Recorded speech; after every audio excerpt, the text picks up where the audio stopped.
Bagaimana kita mengukur kehebatan seorang manusia? Apakah dari jumlah trofi di dalam lemari? Ataukah dari ribuan gemuruh suara yang meneriakkan namanya setiap pekan? Di dunia sepak bola, hanya ada satu nama yang berhasil mengubah kerja keras menjadi sebuah agama, Cristiano Ronaldo dos Santos Aveiro. Lebih dari 970 gol resmi, 5 trofi Ballon d'Or, dan 5 gelar Liga Champions.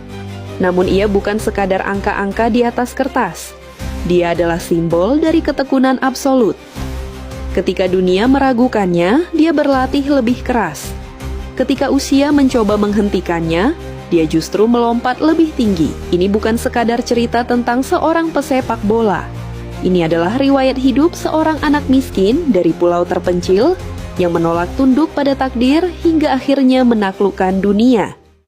Semua kegilaan ini dimulai pada 5 Februari 1985 di Funchal, Madeira. Lahir sebagai anak bungsu dari keluarga yang sangat miskin. Ibunya Maria Dolores, seorang juru masak, dan ayahnya, Diniz Aveiro, seorang tukang kebun yang berjuang melawan ketergantungan alkohol.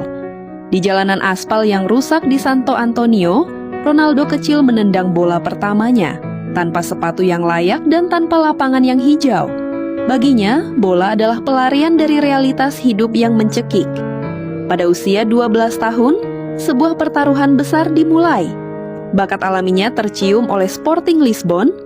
Ronaldo harus meninggalkan pulau halamannya sendirian. Bayangkan, seorang bocah 12 tahun menangis di kamar asrama Lisbon, merindukan ibunya dan diejek oleh teman-temannya karena aksen Madeiranya yang aneh. Namun disinilah mentalitas monsternya terbentuk. Ketika orang lain tidur, Ronaldo menyelinap ke pusat kebugaran di tengah malam.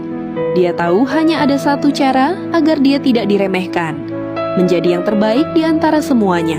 Agustus 2003, sebuah pertandingan persahabatan mengubah sejarah sepak bola modern selamanya.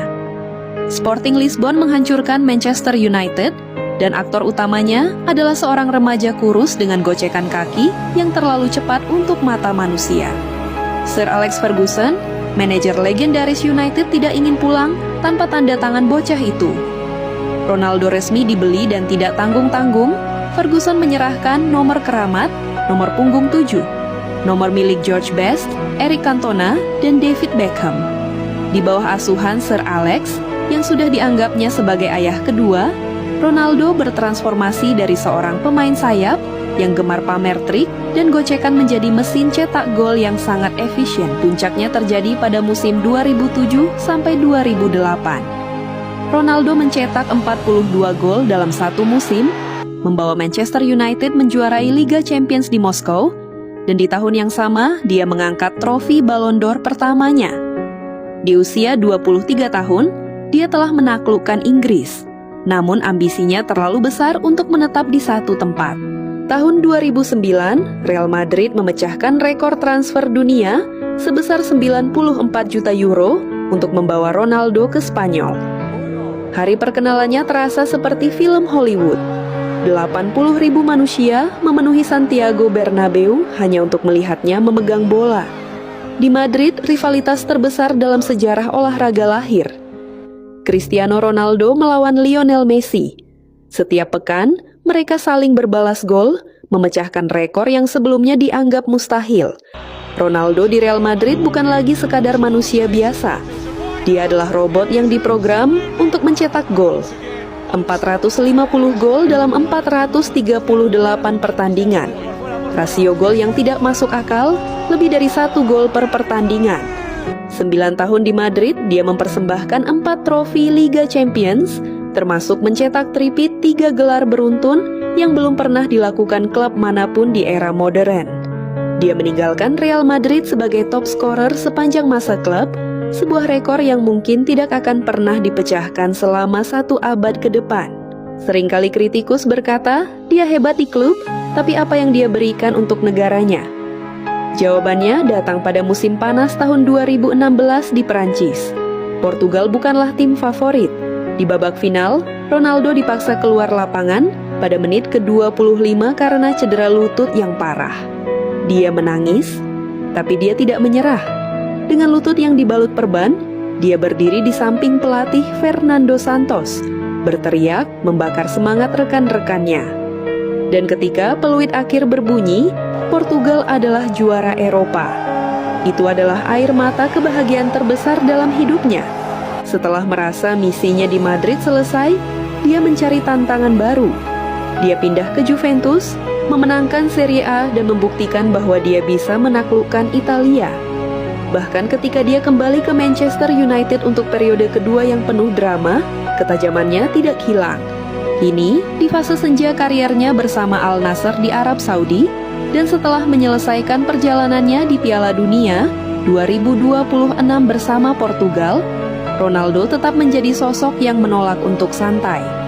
Dia telah melewati angka fantastis 974 gol resmi sepanjang kariernya, dan menjadikannya manusia pertama dalam sejarah sepak bola pria yang mencapai level mengerikan ini.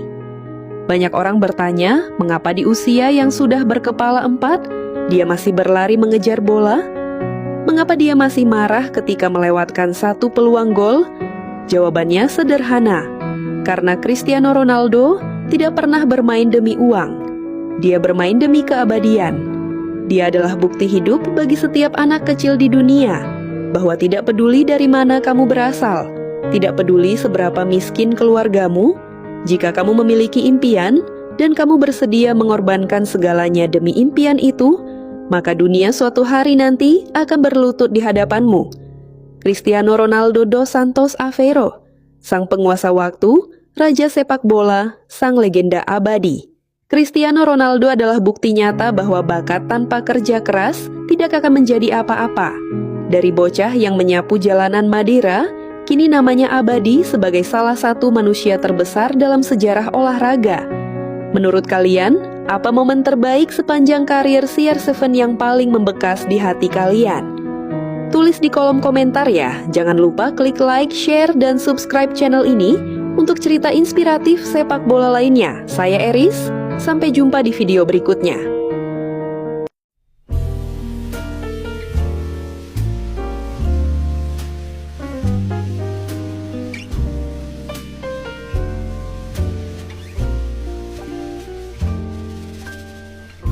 Once in a while I dream.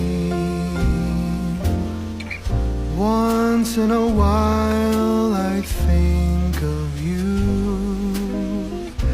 I reminisce on days gone by when you and I were new.